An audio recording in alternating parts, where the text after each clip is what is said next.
Hey, good morning. It is February 2024. And I wanted to talk a little bit about grace today. And I do plan to do my very best to keep this video as brief as possible. So I have my phone here, and from time to time, I'm probably going to be referencing a few notes here so that I can stay focused and stay on track so I don't go rogue. So I appreciate you being a little bit patient with me on that. But anyway, it does seem like obviously grace is a term that the Christian community recognizes and understands and talks about. So we all believers, we all understand that grace was provided through Jesus Christ and through his death, burial, and resurrection, that grace was provided through him in order to atone for our sins and pay the penalty for our sins so that we can enter into the kingdom of heaven. And I think that with the Christian community, I think that most everybody can agree with that. And there really isn't a lot of controversy about it. And if you think about it, when somebody is humble to the point where they are desperate for the grace of God or the grace of Jesus for their eternal salvation, then there's not going to be a lot of attacks come against it, because we're in a position where we're looking for that and we appreciate it and we understand the depth and the meaning of it. So, you just don't see grace under attack at the very beginning of a believer's walk. I mean, it just seems to be kind of a rare occurrence that, there would be any criticism or there would be any sort of a dismissal of its importance or significance or meaning at the beginning of a Christian's walk. So I don't know. I really don't know that there's much disagreement with that. And I think that it's pretty apparent that grace in the beginning of a walk is very, very important and meaningful to the believer.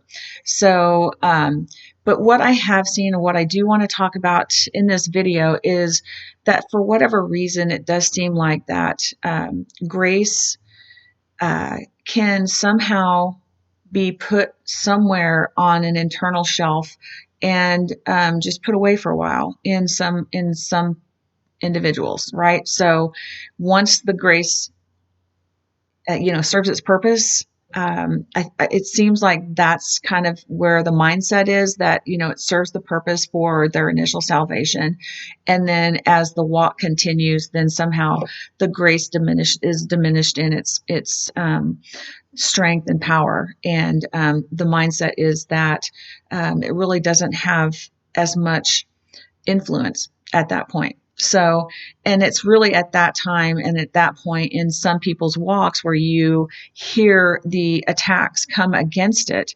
and you see things that make you sort of tilt your head as it relates to a person's view of grace, and a believer's view of grace. And it's so confusing. And if it's confusing to the believer, then I can't even imagine what it does to non-believers or people that are seeking. So that's why I wanted to talk about this, because grace has definitely come under attack, and it is ripped to shreds by, unfortunately, the Christian community or some people in the Christian community. And I just don't understand it. I don't understand why. The only reason that I can come up with is that that somebody would attack grace and somehow, make comments like, oh, grace just offers easy believism, or yes, the Lord provides grace, but, God hates sin, or yes, God provides grace, but this, that, and the other, or God hates sin, So a lot of times the comments that are spoken by believers or Christians when it comes to grace is there's always a but in there, and there's always an insertion of something that applies to the law or applies to, some hint of condemnation of some sort. I don't know. So that's what I'm talking about. So if you hear a believer talk about grace, but then it's such a brief conversation, but then they go into all of these other things that relate to performance or, works, those kinds of things. I really encourage people to examine why that is being said and why those statements are being, or why those concepts are being used in the same sentence. Okay. So let's just break it down just a little bit, because we've already talked about grace. But when we talk about God will not permit sin, God does not tolerate sin, and God is a just God, those are all very biblical truths, and I do not disagree with any of those truths. I think those concepts and those things are in the Bible and they're scriptural. So I have no problem with them. However, where I do have a problem is when you use those things to sort of supersede the power of grace. Okay, so that's where I kind of take issue. And that's where I feel like the attack is coming from.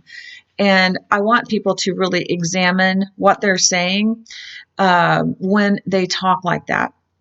Because are they hinting at maybe a mindset or a belief that somehow they view grace as weak and passive? I don't know, but it just really is something that really needs to be examined, because why on earth would you talk about grace and be thankful for grace in the beginning of your walk when it was necessary for salvation?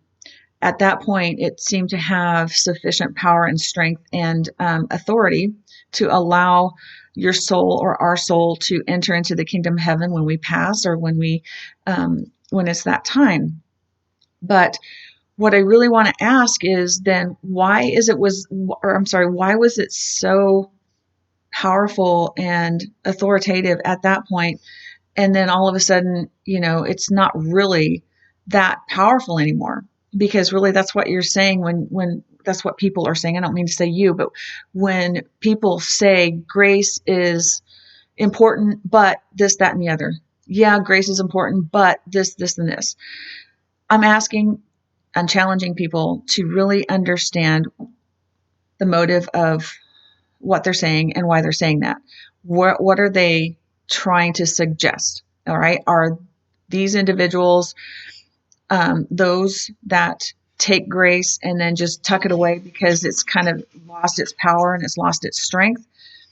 I'm challenging people to understand that. I'm challenging people to really consider that, because I do want to dive a little bit deeper into grace so we can talk about that just a little bit, because I do believe that a lot of people really, really do dismiss the power of grace, the transforming influence of grace, where it's born out of, where it comes from, and what truly, what is it? It's not passive and it's not weak. All right. It is literally the opposite of that.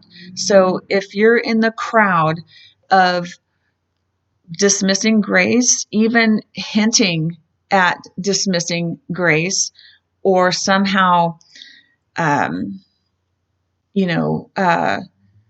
thinking that grace is overpowered by works or behavior or conduct at that point, or at a certain point in your walk, then I really want to get a refocus back to what is grace and how truly powerful it is. So if you think about it, grace being extended to someone, let's just take the spiritual aspect out of it. Let's put it all on a natural in a natural plane, right? So we all understand the natural because we live it, right?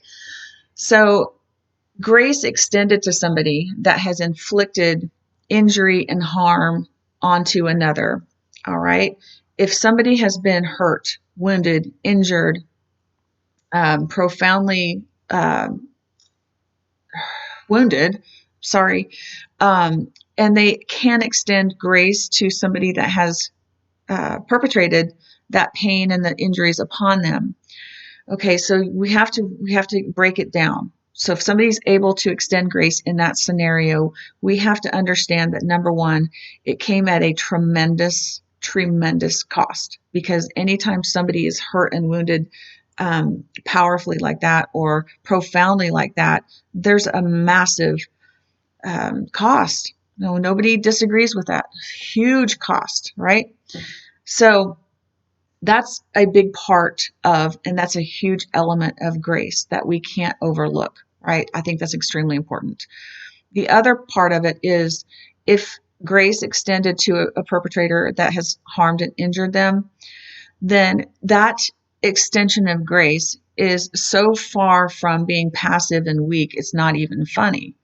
Okay, if somebody has the ability to extend grace after they've been hurt, whether it's been accidental or willful, that is clearly an expression of incredible strength. Okay, so that is so far from passive and weak. So that's profound strength. All right, so let's even take it just a little bit deeper. So you have grace extended from a place of agony that is delivered through a source of, or it's delivered through a source of strength that is then it has to come from somewhere. So strength probably doesn't exist on its own. So where is strength? Where does that come from? What's its source?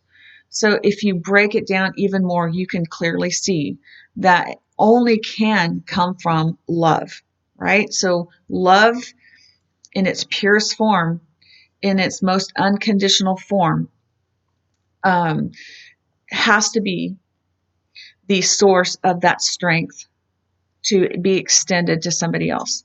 So if we can understand that in the natural, and we've seen that from time to time when, you see this person that has endured horrible situations from somebody that has taken somebody away from them or harmed them willfully, and you see some of these individuals that extend grace to them and extend forgiveness to them, you think to yourself, that's incredible. That is unbelievable.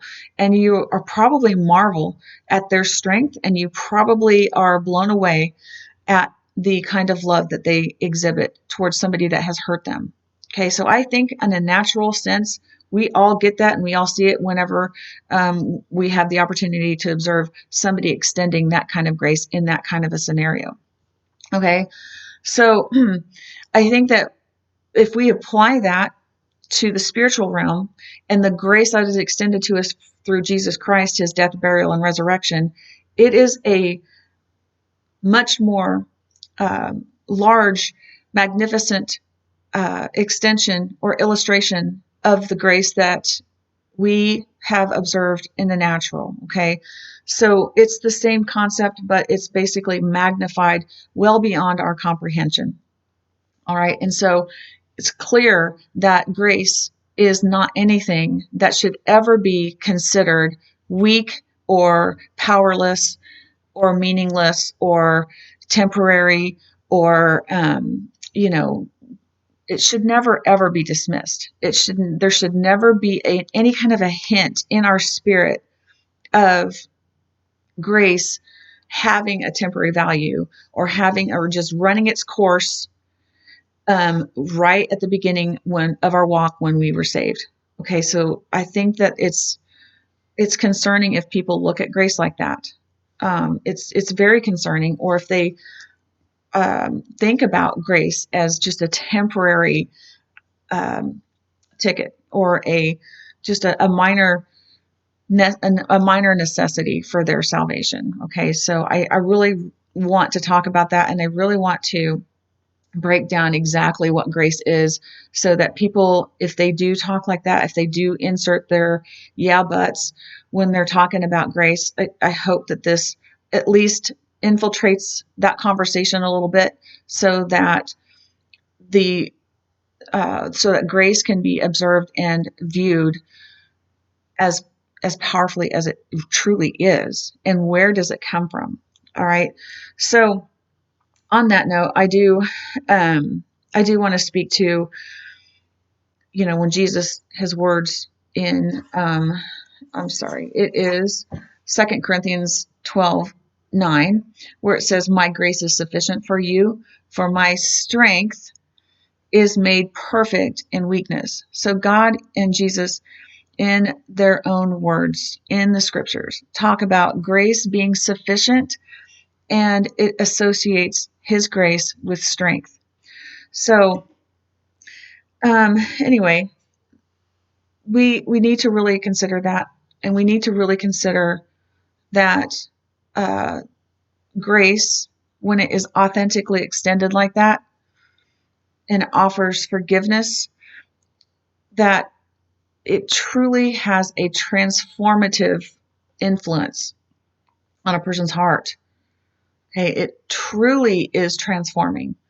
And so you can see the power of grace and how that is required and how that has the power to influence the heart of the receiver of that grace, where works and deeds feel just completely dead um, when it comes to any kind of a transforming effect.